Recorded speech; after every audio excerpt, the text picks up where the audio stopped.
Hi, and welcome to the Kale Houser Leadership Secrets podcast, 100th episode. Today, we're going to talk about being too smart.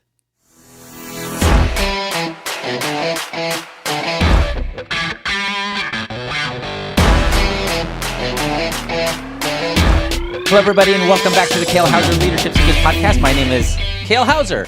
I appreciate you joining me today. If you are joining me for the very first time, congratulations. This is the 100th episode of the Kale Houser Leadership Secrets podcast. I've been doing this. It kind of snuck up pretty quick on me. Like I hit 50. I'm like, wow, okay, this is cool. I'm keeping going. And then all of a sudden, here I am at episode 100, which kind of a slight disclaimer, right? It says episode 200 in the description because I started at episode 101, right? So the numbering all works out that way. Just because putting a little episode 1 on the descriptor of the podcast just seemed kind of weak. So I went with 101, right? I started at 101, so that works. But anyway, we are the official episode 100, i.e., episode 200 of the Kale Houser Leadership Secrets podcast.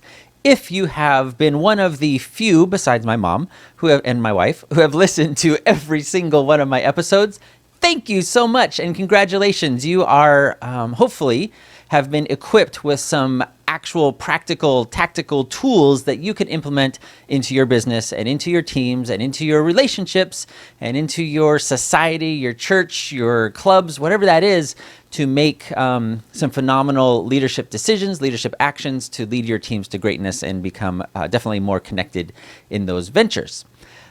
If not, then you probably were listening to the wrong podcast and you've gotten me mistaken for somebody else. So let's ignore that. If you have not had a chance yet to go back and listen to some of my previous episodes, absolutely do so. There is some, especially with my guest speakers, there are some gold nuggets that have been dropped in these last 99 episodes that are legitimate game changers. They are $1 million ideas, $1 billion mindsets. There are things that you just can't get anywhere else other than from these people and the experiences they've had. The list is too long at this point, and I don't want to drag this on for how grateful I am to the guests that have been willing to come on and speak with me and share their wisdom and share their experiences and their knowledge and their passions with me and with you guys as my audience. Absolutely go back and look for those special guest episodes. You will not be disappointed. And on that note, I have had some special guests that have not been released yet. They have already been recorded, and they are coming up in the next couple episodes in the next few weeks that are amazing.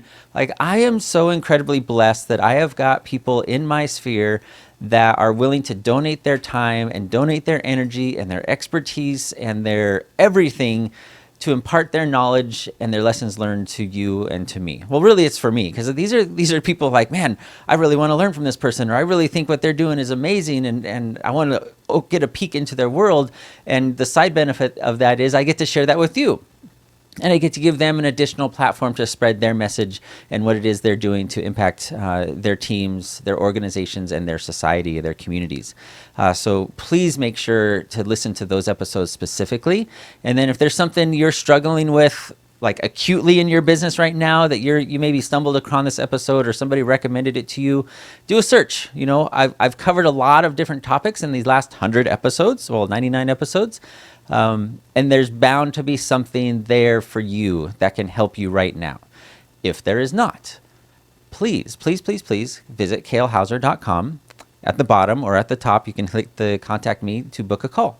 We'll hop on a 20-minute call. It's absolutely free, no obligation, and I would be happy to hear what you've got going on and offer my opinion, advice, kind of my take on things, and a way forward for you to hopefully solve that issue, or at least, learn how to better manage it or something of that nature. Like I said, no obligation. Hit kalehouser.com.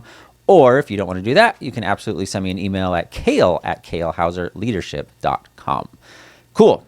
Well, that being out of the way, as I mentioned in the title of this, and this is something I've struggled with, to be completely frank with you, completely honest with you, I have struggled with this a lot, because this has been a major obstacle for me personally to taking action on things I want to do and things I know that are important. And that is this idea and this concept and this thorn in your side of I'm too smart. And it's not necessarily from an arrogant standpoint, like, oh, I'm too good for that, or I'm too, like you're dumb and I'm just so intelligent. It's this sense of like, I've put in all this effort into my education, into academics. I've got all this experience. What do you know that you can teach me? That's not going to work because it's just too simple, right? It can't be that simple. So that action or that thing is never going to work for me. And I run into this time and time again when I look around and I see all these successful people that I would not qualify. They're not dumb. They're not idiots, but they're not geniuses either, right? They're not all Albert Einsteins or are classically smart, intelligent people in our society that are that, although arguably there are a lot. And I wanted to ask you, in your world, in the people that you know, how many successful people that you would consider successful are like really, really smart? And how many of them aren't that smart? You probably know a few that just kind of, you look at them and you're like, what the heck, man? How come that guy or gal is going up to their house on the hill, or they're going away in their big old RV or on this nice vacation, or their business is absolutely booming and they've got all this going on, but they're just, you know what I mean? I don't want to be insulting, but they're just kind of not that smart. Like, what's going on? I've got my master's degree or my PhD and all that kind of stuff. And then I kind of looked up because I was curious about this. I didn't get the full details, but did you know that there are over 20 million millionaires in the United States alone? We're the number one country with the most millionaires, and there's over 20 million millionaires in the United States.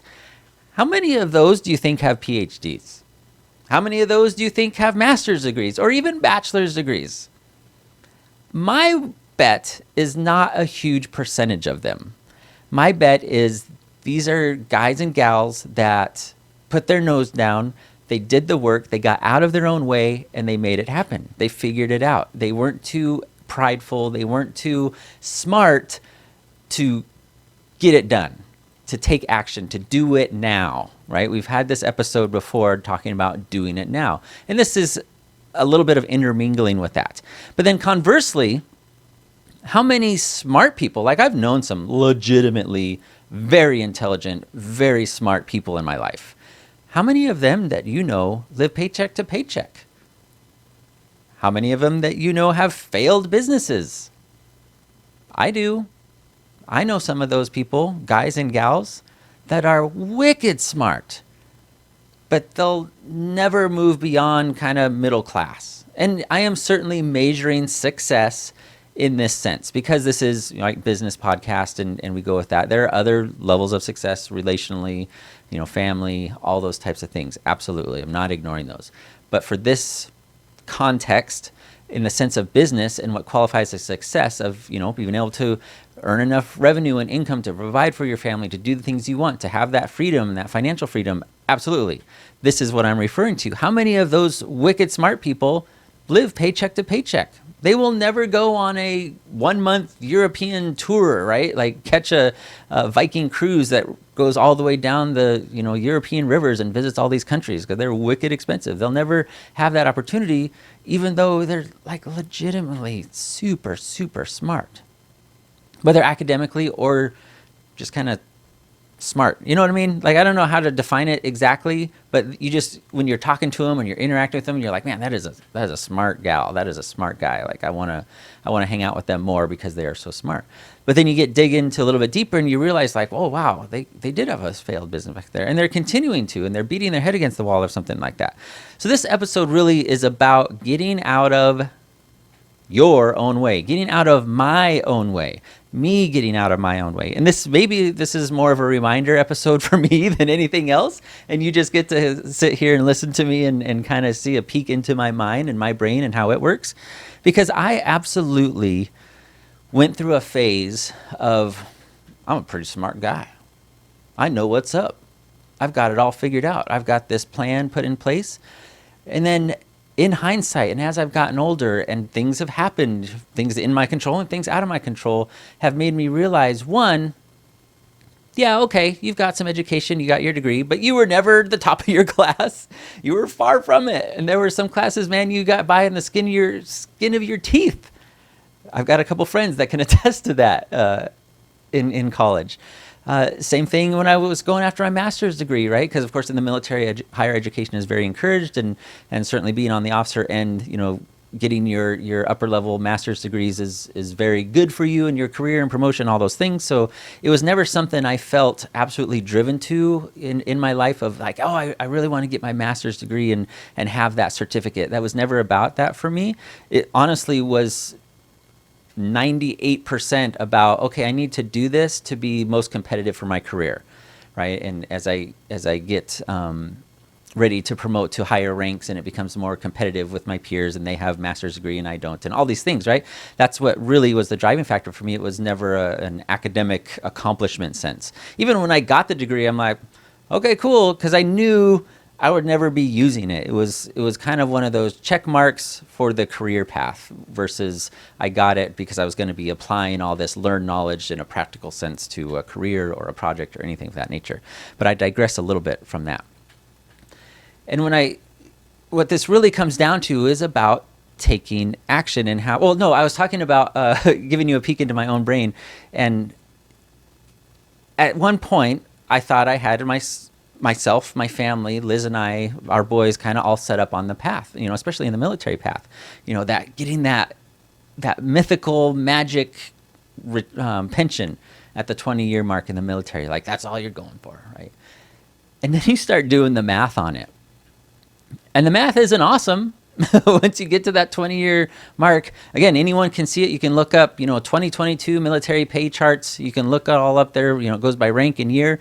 You can slide right over to the 20-year column, and you can see, certainly there, 20-year minimum, you're probably 03 level. There would be some, if they were prior enlisted, 03, but probably 04 on the officer side. So look at what an 04 officer at 20 years makes. And then same thing, occasionally you'll have E6s, but kind of the normal, I would say, is the E7 for the retirement on the enlisted side. And look what a 20-year retirement looks like for that. So take those numbers and half them because you get 50%. And what a lot of younger military, and this has changed, the military retirement system has changed a little bit, but you never went through this understanding of, oh, wait, it's not my whole paycheck where you're getting your housing allowance and your sustenance allowance and any other, if you get flight pay or jump pay or foreign language pay, all those things. No, it's just your base pay cut in half. Then you get certain percentages for each year you stay past it. And you look at that and you're going, whoa, I don't know that I can live on that. Well, you could. Very, very modestly, you could live on that retirement because, right, you're getting health care and things like that through the VA. So there aren't those additional expenses. But you are not going on nice vacations. You are essentially not working. Short of getting additional forms of compensation and disability pay if you get injured, all those things that add to that. If you are on a strict retirement pension plan, you are working at something else to sustain, especially if you have a family and you want to send kids to college and all those types of things. But that was the path that I was on. That was the dream. That was I am so smart. I have done all these things. I got a scholarship to get my bachelor's degree and all these things, which was a smart move. Don't get me wrong.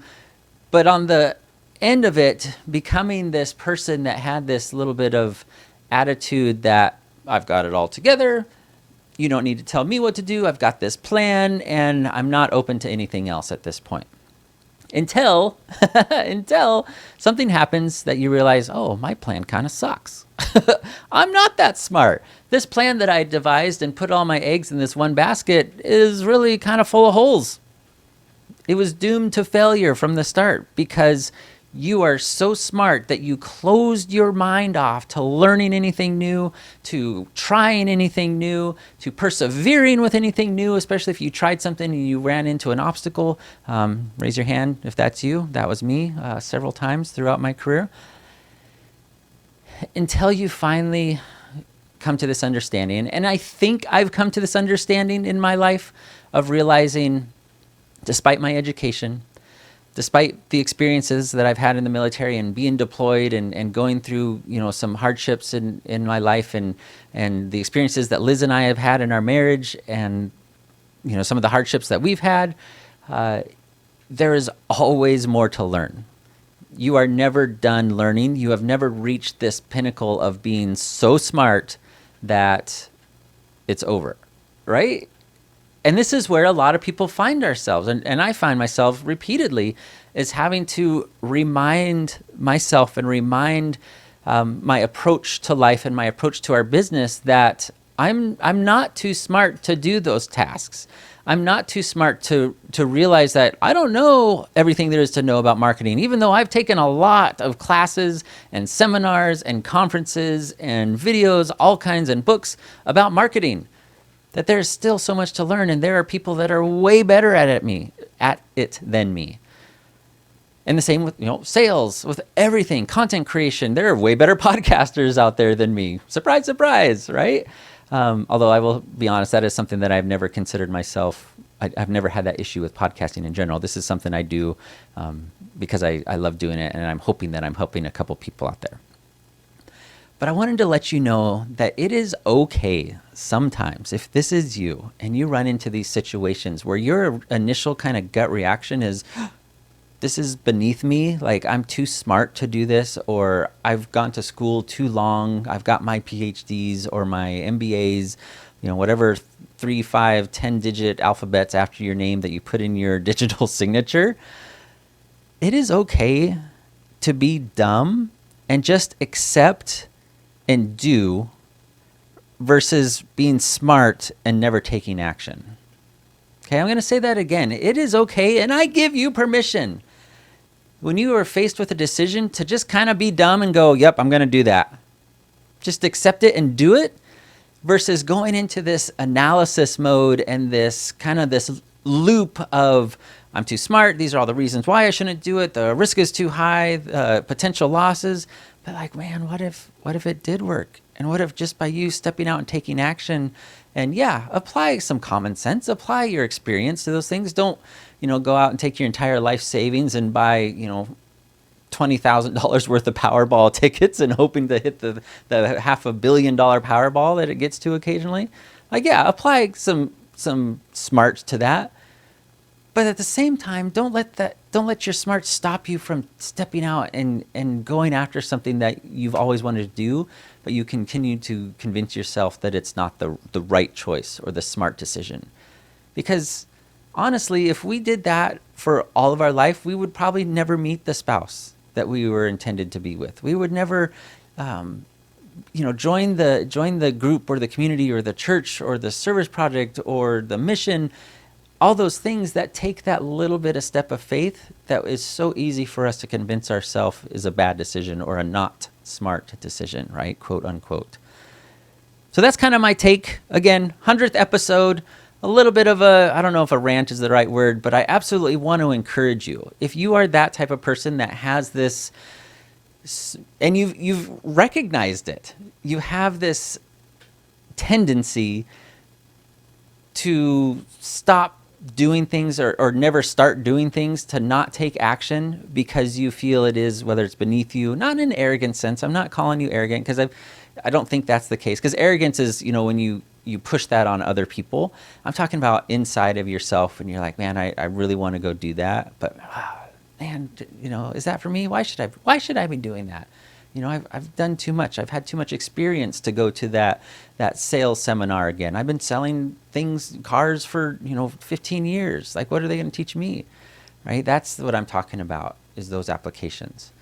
Absolutely. If there's something that you have thought about or that's come into your brain that you're like, I can see that this is an absolute obstacle in this area of my life where I've been not open to new opportunities, not open to new actions, and definitely not doing the thing because I have let my own smart and my own sense of intelligence get in my own way. And look that up for yourself. Google that. How many millionaires are in the United States? Over 20 million millionaires, right? 20 million not smart people. Majority probably not smart, not PhDs, not college professors. And if you are a college professor, I'm not saying you can't be a millionaire, but 20 million individuals have gotten out of their own way to make something to be successful. And certainly some of them have gotten lucky, right? Lottery winners, casino type stuff, all those things that happens. But for the most part, and we all understand this, these are people that have taken action. They've set aside the doubts, they've set aside the textbooks, and they finally set it down and they implement it and put it into action. So make sure that's you. Make sure there's an area, and if you need to, start small. Stop reading about website design and go do it. Stop reading about sales or marketing or 1,000 other things that we read about and just start doing it. Go buy the piece of equipment. Invest in yourself. Go to the local craft fair. Sell your wares. Do your things. Ask the girl out. Ask the guy out. All those things. Just go out and do it. Get out of your own way. You are not too smart to do it. And just see what happens. All right, guys.